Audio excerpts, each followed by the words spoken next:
Hi, I'm Dawn. I wanted to make a video with our project, our Ecclesiology project. Um, the book that we were reading, something that really struck a chord with me is how sometimes pastors tend to take on all roles of the church. He talked kind of extensively about how a church is ran and how to properly run a church.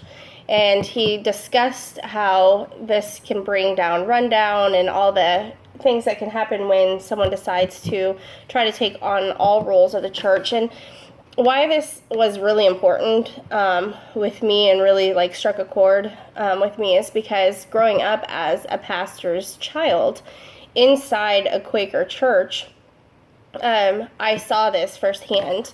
We had, is actually a large, for a country church. It was kind of a larger church, probably about a couple hundred people a week, give and take.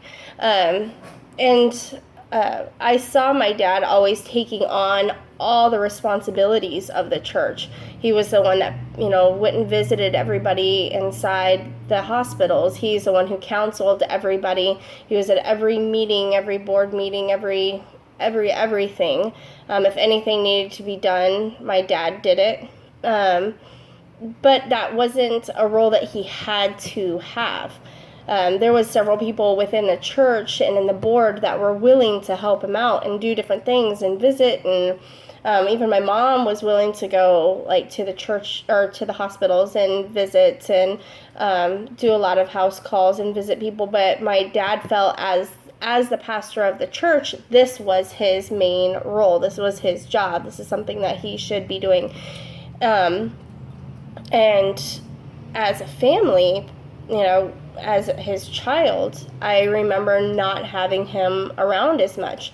When I did visit, I would go on calls with him to people's houses. I would go to the hospital with him when he went to visit people. I would go out to eat with him when he would go take people out to eat. I would go to the church with him while he was working long hours at the church. I would sit there, outside of his office or in his office, or even help sort checks or different things that a kid can do while their dad is working in the church. But outside of that, we really didn't have much of a relationship because his relationship really was with the church, and that really started weighing on him a lot. He started having addictions, of ways, I guess, to an outlet for his stress, which in the end took him out of the church. But I think it was just a burnout.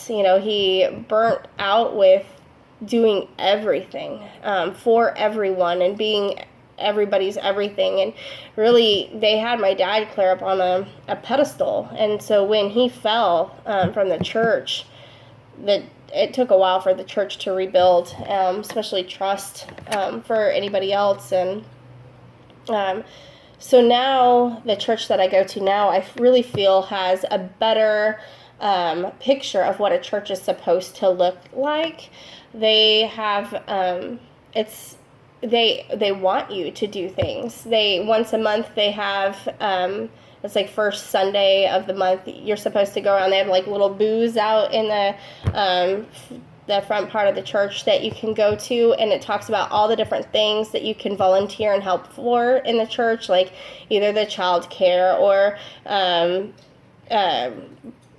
working the parking lots, bringing people in and out of the church, greeters, cleaning people. They have anything that you could possibly do, even office work, and that's kind of where I volunteer at, is doing a lot of office work. But I really appreciate the way that they do that there, and they tell you that it's not the pastor's position to do all of these jobs for them. They couldn't possibly. I mean, I go to a lot bigger church than what I went to growing up, and though there's maybe 5 pastors at our church. There's no way that all of them could do all of the different jobs and do the job that they were called to do. They would burn out. They would have no time for their families, really no time for one-on-one with God for them to grow and be able to have to be able to teach the congregation. And that's really what they were called to do, is to be there for the people. But they can't do that if they are doing all of the work for the people. And really, that's kind of what the Bible shows us that we're supposed to be doing anyway. Like, there's not one person that can be the whole body. We are all called to be different parts of the body. So some are the hands and some are the feet. And when we all work together, we feel stronger as a church. If you just go sit there on a service on Sunday and you really don't work, you're not really a part of the church. You don't feel like this is my church. This is where I belong because I take the time and I help out here and I volunteer here. No, you just sit there and you put your feet up, you listen to what they say, and then you go home and do what you've always done. But you really don't take that part of the church in with you and make that part of you. And I think that's really important, because for you to call a home, like even in my own house, for you to be a member of my house, there's chores that you have to do. There's certain responsibilities that you need to do to be a part of the household. It makes you a team. It makes you feel more complete as a group of family. So like, to be in our house, there are chores that you have to do. There's a way that you should be behaving. You need to contribute to the house. The same as anything else. If you're within a working community, you contribute to that working community to make it work, for it all to work together. Same as a church. If you belong to a church, you need to contribute yourself to the church to make yourself feel like part of the community that you belong to. So I really feel like that was a major key for me. But not only in that, but when my husband really feels a calling that he's supposed to be a pastor.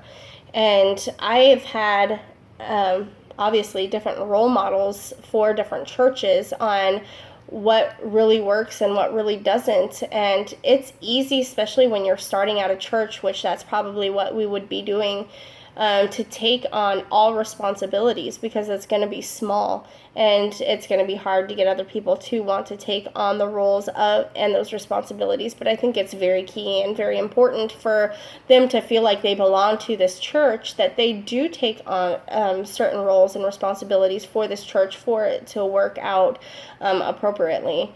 So that's definitely something that we're going to have to look on as a family and really think on and grow on, is kind of write down a model of what we're looking for and pray that God shows us and brings us the people that are called to do that, those responsibilities. I remember going to like middle churches, not small, not big, but I've always had a big family. I've had 6 kids now. And every time we went to a church, they automatically put me in childcare. They thought, well, because I'm bringing so many children within the church that's my responsibility. I should work the childcare, which I do agree that I should be putting in some sort of help within the church, doing something, volunteering some way, helping out somewhere. But I think it's also really important that we find places that we're called to help in. Because I had children all of the time. I was a stay-at-home mom. I didn't really feel like going to church was the one time I could get out and I could learn and I could, have that hour and a half to soak in all of this information, where I didn't have children right next to me begging for my attention. But when I was called, when I was told I had to work in the nursery, I didn't like it. I stopped going to the churches because I couldn't learn. That was my one time. If there was another place that I could volunteer at or work at, like off church hours, that's something that I would do, because during the church hours, I really am there to learn. And at those churches, there was just one church service. where the church that I'm going to now has 3 services.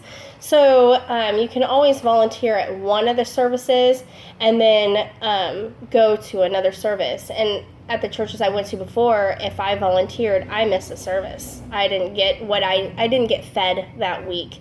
And that's really what I needed, especially being a mom of 6, that I really needed to be fed during the week so that I was able to be overfilled and be able to minister to my family. At the church that I go to now, they allow you to volunteer in an area, and if that's not fit for you, like, you can try out other areas. You can see where God is calling you to work and your strengths, and they encourage you to do that. And so maybe childcare is not your forte, which it wasn't for me. Maybe working in the office is, or working in the street ministries is, or helping people park their cars is. I mean, there is so many different ways that you can volunteer within the church that you do not have to just allow it to be one single area. But I do find, like I was saying before, that it's very key that you do find a place to volunteer in, that you find a place to serve the people that are there in the church and to serve your community, because it does make the church a stronger church, and it makes the pastors able to do what they are called and what they're supposed to do. So I think that's something that I will take on with the new churches, or the new church that we start will be trying to make sure that people are serving in the areas where they feel blessed, and just really praying that God gives us the people that we need in all the different areas to make the church successful, so our family doesn't have to do all the work and burn out because of it. So I guess my question for the group is, if you're not serving, or even if you are, if you are serving, where are you serving at within the church? And if you're not serving, is there an area within the church that you feel like you could serve the church so that you feel like you're more part of that community? All right, you guys have a very Merry Christmas. Bye.